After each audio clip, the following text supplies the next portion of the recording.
السلام عليكم ورحمة الله وبركاته. إن الحمد لله نحمده ونستعينه ونستغفره ونعوذ بالله من شرور أنفسنا ومن سيئات أعمالنا.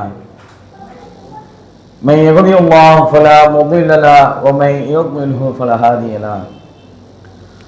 أشهد أن لا إله إلا الله وأشهد أن محمدا عبده ورسوله أما بعد. يا أيها الذين آمنوا اتقوا الله وحق تقاته ولا تموتن إلا وأنتم مسلمون. يا أيها الناس اتقوا ربكم الذي خلقكم من نفس واحدة وخلق منها زوجها وبث منهما رجالا كثيرا ونساء واتقوا الله الذي تساءلون به والأرحام إن الله كان عليكم رقيبا. قال ربي اشرح لي صدري ويسر لي أمري واحلل عقدة من لساني يفقهوا قولي. கண்ணியமிக்க எல்லாம் வல்ல அல்லாஹ்வின் நல்லடியார்களே, அருள் நிறைந்த இந்த ரமலான் மாதத்திலே நன்மைகளை எதிர்பார்த்தவர்களாக இரவு தொழுகையை தொழுதுவிட்டு இந்த இறையிலத்தில் நாம் அமர்ந்து கொண்டிருக்கிறோம். அல்லாஹ்விற்கு எல்லா புகழும். அன்பார்ந்த எல்லாம் வல்ல அல்லாஹ்வின் நல்லடியார்களே, சூரா அல் பக்ராவுடைய விளக்கத்தை தொடர்ச்சியாக நாம் அறிந்து கொண்டு வருகிறோம். அதில் இன்றைய தினத்திலே சூரா பக்ராவில் 37வது வசனத்துடைய விளக்கத்தை நாம் பார்க்க இருக்கிறோம். அல்லாஹ் ரப்பல் ஆலமீன் இந்த வசனத்திலே குறிப்பிடும் பொழுது ஃபதலக்கா ஆதமு மின் ரப்பிஹி கலிமாத்தின் ஃபதாப அலைஹி இன்னஹு ஹுவ தவ்வாபுர் ரஹீம். ஆதாம் தமது இறைவனிடமிருந்து சில வார்த்தைகளை பெற்றுக்கொண்டார். அதாவது நேற்றைய தினத்தில் நாம் பார்த்தோம், ஆதாம் அலைஹிஸ்ஸலாம் அவர்களும் ஹவ்வா அலைஹிஸ்ஸலாம் அவர்களும் இரண்டு பேருமே அந்த மரத்தை நெருங்கி அதில் இருக்கக்கூடிய பழத்தை புசித்தார்கள். அதன் காரணமாக அல்லாஹ் ரப்பல் ஆலமீன் கோபம் அடைந்தான் என்பதை பற்றி நேற்றைய தினத்திலே நாம் அறிந்து கொண்டோம். அதனுடைய தொடர்ச்சியை அல்லாஹ் ரப்பல் ஆலமீன் பேசி காட்டுகிறான். ஆதாம் அலைஹிஸ்ஸலாம் அவர்கள் இறைவனிடத்திலே பாவ மன்னிப்பு எப்படி கேட்க வேண்டும் என்பதை அல்லாஹ் கற்றுத் தருகிறான். இங்க கவனித்து பாருங்கள், ஆதம் அலைஹிஸ்ஸலாம் அவர்களுக்கு எல்லாவற்றுடைய பெயர்களையும் கற்றுக் கொடுத்த ரப்புல் ஆலமீன், உனக்கு எல்லாமே கற்றுக் கொடுத்ததேனே, உனக்கு தெரிந்ததை நீ என்னிடத்துல பாவ மன்னிப்பு கேளு என்று அல்லாஹ் சொல்லவில்லை. அல்லாஹ் இங்க எதை சுட்டி காட்டுகிறான்னு சொன்னால், நீ பாவ மன்னிப்பு இருந்தாலும் நான் உனக்கு கற்றுத்தர வேண்டும். நீ அதை கற்றுக்கொண்ட பிறகுதான் நீ என்னிடத்தில் பாவ மன்னிப்பு கேட்க வேண்டும், அதை நான் அங்கீகரிக்க வேண்டும். ஒரு வடிவமைப்பு அல்லாஹ் ரப்பல் ஆலமீன் ஏற்படுத்தி இருப்பதை நம்மால் பார்க்க முடிகிறது. அது என்ன பாவ மன்னிப்பு? அல்லாஹ் வேறொரு திருமறை குர்ஆன் வசனத்தை சொல்லும் பொழுது, ரப்பனா எங்கள் இறைவா, வலம்னா அநியாயம் செய்தோம். யாருக்கு அநியாயம் செய்தோம்? அன்ஃபுஸனா எங்களுக்கு நாங்களே அநியாயம் செய்தோம். வ இல்லம் தக்ஃபீர் லனா நீ எங்களுக்கு அருள் புரியவில்லை என்று சொன்னால் லனகூனன்ன மினல் காசிரின் நாங்கள் நஷ்டமடைந்தோரில் ஒருவராக ஆகிவிடுவோம் என்று அல்லாஹ் ரப்பல் ஆலமீன் இந்த வாசகத்தை ஆதம் அலைஹிஸ்ஸலாம் அவர்களுக்கு கற்றுத் தருகிறான். எப்பேற்பட்ட அற்புதமான வாசகம் பாருங்க.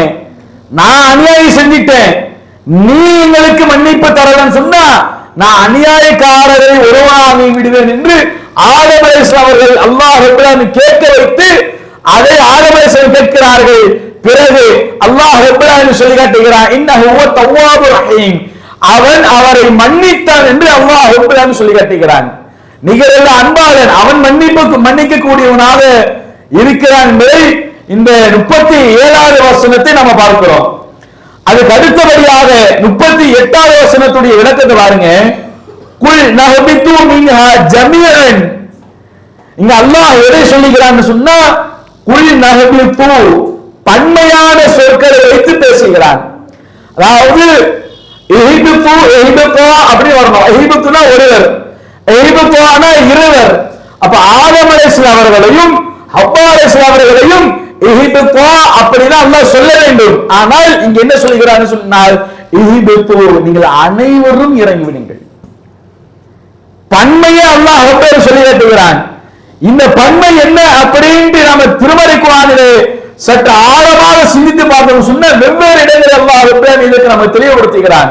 அல்லாஹ் ரப்பல் ஆலமீன் வேறு வசனத்தை சொல்லும் பொழுது 56வது அத்தியாயம் 62வது வசனம் சொல்லும் பொழுது வலகத் அலிம்து மன் நஷ்அத்தல் அவுலா ஃபலௌலா ததக்கரும், உங்களை அவன் முதல் தடவை படைத்ததை அறிந்துள்ளீர்கள், நீங்க சிந்திக்க மாட்டீர்களா என்று அல்லாஹ் கேட்கிறான். முதல் தடவைனா இப்ப நாம மனிதர்களாக இருக்கிறோம் இல்ல, இப்ப நாம நம்முடைய உம்மா வயிற்றிலிருந்து நாம வந்துட்டோம் அப்படின்னு நாம நினைத்து கொண்டிருக்கிறோம். ஆனா அல்லாஹ் ரப்பல் ஆலமீன் எல்லா மனிதர்களையுமே அல்லாஹ் ரப்பல் ஆலமீன் படைத்து விட்டான், முன்னாடியே படைச்சிட்டான். அது அடுத்த வசனத்திலே அல்லாஹ் 7வது 172வது வசனத்தில் சொல்லும் பொழுது வஇத அஹத ரப்புக மின் பனி ஆதம மின் துர்ரிஹிம் துர்ரியாத்துஹும், உமது இறைவன் ஆதமுடைய மக்களின் முதுகிலிருந்து அவர்கள் வழித்தோன்றல்களை வெளிப்படுத்துவதை நீங்கள் நினைத்து பார்ப்பீராக. வஷ்ஹதூஹும் அலா அன்ஃபுஸிஹிம் அலஸ்து பிரப்பிக்கும், அல்லாஹ் கேட்கிறான் அந்த ஆதம் அலைஹிஸ்ஸலாம் அவர்கள் முதுகிலிருந்து நாம் அனைவரையுமே படைத்து எழுப்பி வைத்த பிறகு நான் உங்களுடைய இறைவன் அல்லவா என்று கேட்டு அவர்கள் யார், நாம் எல்லாம் சேர்ந்து சொன்னோம், சாட்சி சொன்னோம், ஆமாம் நீ தான் என்னுடைய ரப்பு என்று நாம் முன்னாடியே சாட்சி சொல்லிட்டோம். அல்லாஹ் ரப்பல் ஆலமீன் இந்த உலகத்தில் எல்லா மனிதர்களையுமே ஆதம் அலைஹிஸ்ஸலாம் அவர்கள் படைக்கப்பட்ட பிறகு அவருடைய முதுகிலிருந்து அல்லாஹ் ரப்பல் ஆலமீன் நம்மை வெளிப்படுத்திட்டான். நீங்களோ நானோ நம்முடைய உறவினர்களோ நம்முடைய நண்பர்களோ நமக்கு தெரிந்தவர்களோ யாராக இருந்தாலும் சரி எல்லா மனிதர்களையுமே அல்லாஹ் உட்பட இந்த உலகத்தில் எத்தனை நபிமார்கள் அனுப்பப்பட்டார்களோ அத்துணை நபிமார்களும் சரி கியாமத்தாக வர இருக்கக்கூடிய அந்த மனிதர்களை எல்லா மனிதர்களையுமே அல்லாஹ் ரப்பல் ஆலமீன் ஆதம் அலைஹிஸ்ஸலாம் முதுகிலிருந்து அல்லாஹ் படைத்து வெளியாக்கி விட்டார். வெளியாக்கிட்டு தான் அல்லாஹ் சாட்சிக்கிறான், பா உங்களை படைச்சிட்டேனே நான் உங்களுடைய இறைவன் அல்லவா என்று கேட்கும் பொழுது அஷ்ஹதுஹும் அனைவரும் சேர்ந்து சொல்வோம், ஆமாம் நீ என் இறைவன், நாங்கள் அதற்கு சாட்சி சொல்கிறோம் என்று நாம் அதற்கு ஒத்துக்கொண்டோம் என்று இறைவன் திருமறை குர்ஆனில் இந்த வசனத்தை நமக்கு சொல்லி காட்டுகிறார். அதனால தான் குல் நஹ்பிது மின்ஹா ஜமீஅன், நீங்கள் அனைவருமே இந்த இடத்திலிருந்து கீழே இறங்குங்கள் என்று அல்லாஹ் ரப்பல் ஆலமீன் சொல்லி காட்டுகிறான். வெறும் ஆதம் அலைஹிஸ்ஸலாம் அவர்களையும் ஹவ்வா அலைஹிஸ்ஸலாம் மட்டும் அல்லாஹ் சொல்லவில்லை, எல்லாவற்றையும் அல்லாஹ் சேர்த்து சொல்லி காட்டுகிறான். நீங்க அனைவருமே இங்க இருந்து கீழே இறங்குங்கள் சொல்லிவிட்டு அடுத்ததாக சொல்லி காட்டுகிறான், ஃபஇம்மா யஅதியன்னக்கும் மின்னி ஹுதா, என் புறத்தில் இருந்து உங்களுக்கு நேர் வழி வரும். ஃபமன் தபிய ஹுதாய, அந்த நேர்வழியை யார் பின்பற்றுகிறார்களோ ஃபலா கௌஃபன் அலைஹிம் வலா ஹும் யஹ்ஸனூன், அவர்களுக்கு எந்த கவலையும் இல்லை என்று அல்லாஹ் ரப்பல் ஆலமீன் சொல்லி காட்டுகிறார். இங்க பாருங்க, அல்லாஹ் புறத்திலிருந்து நேர்வழி வரும் அல்லாஹ் சொல்லிட்டான். அப்படின்னா என்ன அர்த்தம்?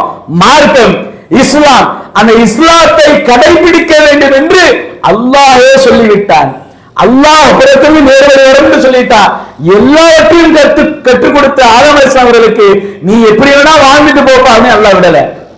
உனவே எல்லாம் தெரியும் இல்ல, அந்த அறிவை வைத்து நீ இந்த பூமியிலே உன் இஷ்டமோட வாழ்ந்து கொள் என்று அல்லாஹ் எப்படியான விடவில்லை.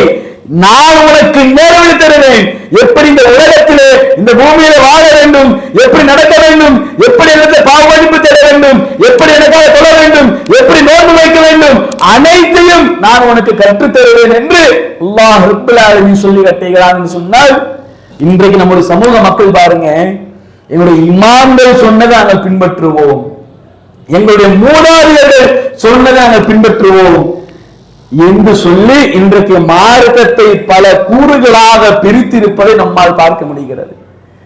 எல்லா காரியங்களும் இருக்கிறது. அதுல உதாரணத்துக்கு நம்ம சின்ன சொல்றோமே, இந்த இஃப்தியார் வைப்பதாக இருந்தாலும் சரி, சஹர் நேரமாக இந்த ரெண்டுத்திலேயே எவ்வளவு முரண்பாடுகளாக இருப்பதை நம்மால் பார்க்க முடியுது. மக்களிடத்தில் சஹர்ல முன்னாடி முடிச்சுக்கிறாங்க,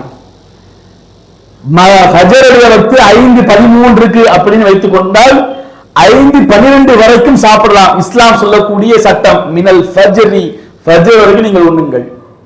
ஆனா இன்றைக்கு சில மக்கள் என்ன நினைக்கிறாங்க, 4:50க்கு உள்ளதாகவே முடிக்க வேண்டும் என்று நினைக்கிறார்கள். யார் சொன்னது? அல்லாஹ் சொன்னானா கேட்டா இல்ல, எங்களுடைய முன்னோர்கள் எங்களுடைய இமாம்கள் இப்படிதான் எங்களை வழிகாட்டினார்கள் என்று சொல்லுகிறார்கள். அதுல குறிப்பாக இப்ப இந்த இஃப்தியார், இந்த நோன்பு இந்த நோன்புக்காக நம்ம ஃபித்ரா கொடுப்போம். இந்த ஃபித்ராவோட நம்முடைய தொகை 150 ரூபாய் நிர்ணயம் செய்யப்பட்டிருக்கிறது. இதுல சில பேர் இந்த 2.5% அளவுக்கு இந்த கோதுமை, ஹனஃபி மதம் வந்தா 2.5%, ஷாஃபி சார்ந்தவர்களாக இருந்தா 3.5 கிலோ அளவுக்கு கோதுமை அளவு அரசியல் தரணும் சொல்லிட்டு இப்படியான மார்க்கத்தை பிரித்து இருப்பதை நம்மால் பார்க்க முடிகிறது. ஆனா அல்லாஹ் இதை சொல்லி கட்டுகிறான், என் புறத்திலிருந்து உங்களுக்கு நேர்வழி வரும். அந்த நேர்வழியைத்தான் அல்லாஹ் தூதவர்கள் மக்களுக்கு எடுத்து சொன்னார்கள். அந்த எடுத்து சொன்ன கொள்கை சஹாபாக்கள் பின்பற்றினார்கள். அதே கொள்கை இன்றைக்கு நாம் பின்பற்றுகிறோம் என்று சொன்னால் நாம் சரியான முறையில் பின்பற்றுகின்றோம் என்பதை சிந்தித்து பார்க்க வேண்டும். ஏன்னு சொன்னால் அல்லாஹ் ஆதம் அலைஹிஸ்ஸலாம் சொன்ன அதே வாசகம் தான், அவர்களுக்கு எந்த கவலையும் இல்லை இந்த மார்க்கத்தை கடைபிடித்தால். ஆக நாம் இந்த மார்க்கத்தை கடைபிடிக்க வேண்டும் என்று சொன்னால், எந்த கவலையும் இல்லாமல் இருக்க வேண்டும் என்று சொன்னால், இஸ்லாத்தை முழுமையாக நாம் பின்பற்றக்கூடிய நன்மக்களாக அல்லாஹ் ரப்பல் ஆலமீன் உங்களுக்கும் எனக்கும் அந்த பாக்கியத்தை தந்து அருள் புரிய வேண்டும் கூறியவனாக என்னுடைய இந்த உரையை நாம் நிறைவு செய்கிறோம். அஸ்ஸலாமு அலைக்கும் வரஹ்மத்துல்லாஹி வபரகாத்துஹு.